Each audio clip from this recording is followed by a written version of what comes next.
Day one ನೀವು ರಕ್ಷಿತಾ ಮೇಲೆ ಫ್ಲೂಕಲ್ಲಿ ಬಂದರು ಅಂತ ಒಂದು ಪದ ಬಳಸಿದ್ದು ನಿಮ್ಗೆ ಎಲ್ಲೋ ಒಂದು ಕಡೆ ಅವರು ನಿಮ್ಮ ಮೇಲೆ ಬೇಜಾರು ಮಾಡಿಕೊಂಡು ಆ ವೈಮನಸ್ಸು ಕಂಟಿನ್ಯೂ ಆಗಿ ಆಮೇಲೆಲ್ಲ ಸಾರ್ಟ್ ಔಟ್ ಆಯಿತು, ಆ ಪ್ರಶ್ನೆ ಬೇರೆ. ಬಟ್ ಅದು ನಿಮ್ಗೆ ಬೇಜಾರಾಯ್ತಾ? ನಾ ಯಾಕೆ ಹೇಳ್ಬಿಟ್ಟು ನಾ ಬಾಯ್ ಇಲ್ಲ, ನನ್ಗೆ ಏನೇನು ಹೇಳಿದ್ದೀನಿ ಇದುವರೆಗೂ ಯಾವುದು ಬೇಜಾರಾಗಿಲ್ಲ.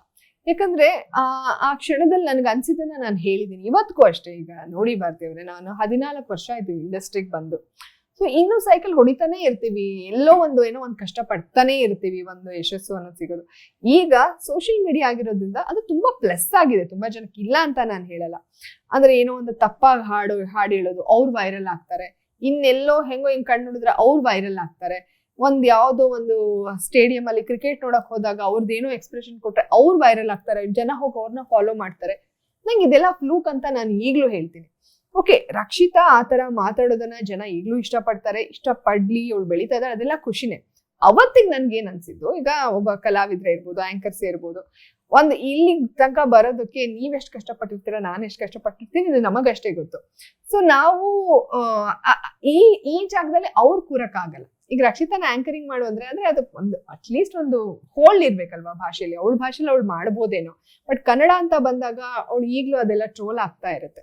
ಸೊ ಹಂಗಾಗಿ ತಪ್ಪು ಮಾತಾಡೋದು, ತಪ್ಪು ಹಾಡಾಗಿ ಫೇಮಸ್ ಆಗಿದ್ದಕ್ಕೂ ತೀರಾ ಸ್ಟೆಪ್ ಬೈ ಸ್ಟೆಪ್ ಟ್ಯಾಲೆಂಟ್ ಇದ್ರೂನು ಸೈಕಲ್ಗಳು ಹೊಡ್ಕೊಂಡು ಕಷ್ಟಪಟ್ಟು ಬರೋದಕ್ಕೂ ವ್ಯತ್ಯಾಸ ಇರುತ್ತೆ. ಸೊ ಹಂಗ್ ನೋಡಿದ್ರೆ ಇವರಿಬ್ರು, ಒಬ್ಳು ಆರ್ಟಿಸ್ಟ್, ಇನ್ನೊಬ್ರು ಸಿಂಗರ್ ಇದ್ರಲ್ವಾ.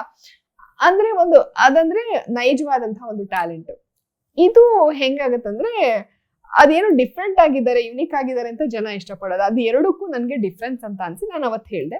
ಇವತ್ತಿಗೂ ನನಗೆ ಅದ್ರ ಬಗ್ಗೆ ಏನ್ ಬೇಜಾರಿಲ್ಲ. ನಾನು ಏನೇನ್ ಆಟ ಆಡಿದೀನಿ, ಏನೇನ್ ಮಾತಾಡಿದೀನಿ, ಇವತ್ತುವರೆಗೂ ನನ್ಗೆ ಯಾವ್ದ್ರದ್ದು ಗಿಲ್ಟ್ ಇಲ್ಲ. ಗಿಲ್ಟ್ ಇದ್ರೆ ನಾನು ಅಲ್ಲೇ ಕೇಳ್ಬಿಡ್ತೀನಿ, ನಮ್ದು ಅದೇನ್ ತಪ್ಪೇನಲ್ಲ.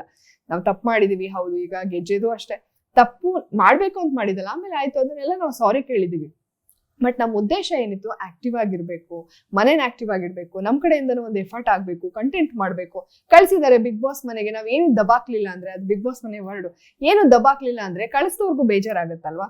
ಸೊ ಹಂಗಾಗಿ ನಾವು ಆಟ ಆಡಿದೀವಿ, ಎಲ್ಲಾನು ಮಾಡಿದೀವಿ. ಅದೇನೇನ್ ಸ್ಟೇಟ್ಮೆಂಟ್ ಕೊಟ್ಟಿದ್ದೀನೋ ಎಲ್ಲದ್ರ ಮೇಲೂ ನಾನು ಈಗ್ಲೂ ನಿಲ್ತೀನಿ ಮಾಡ್ತೇನೆ.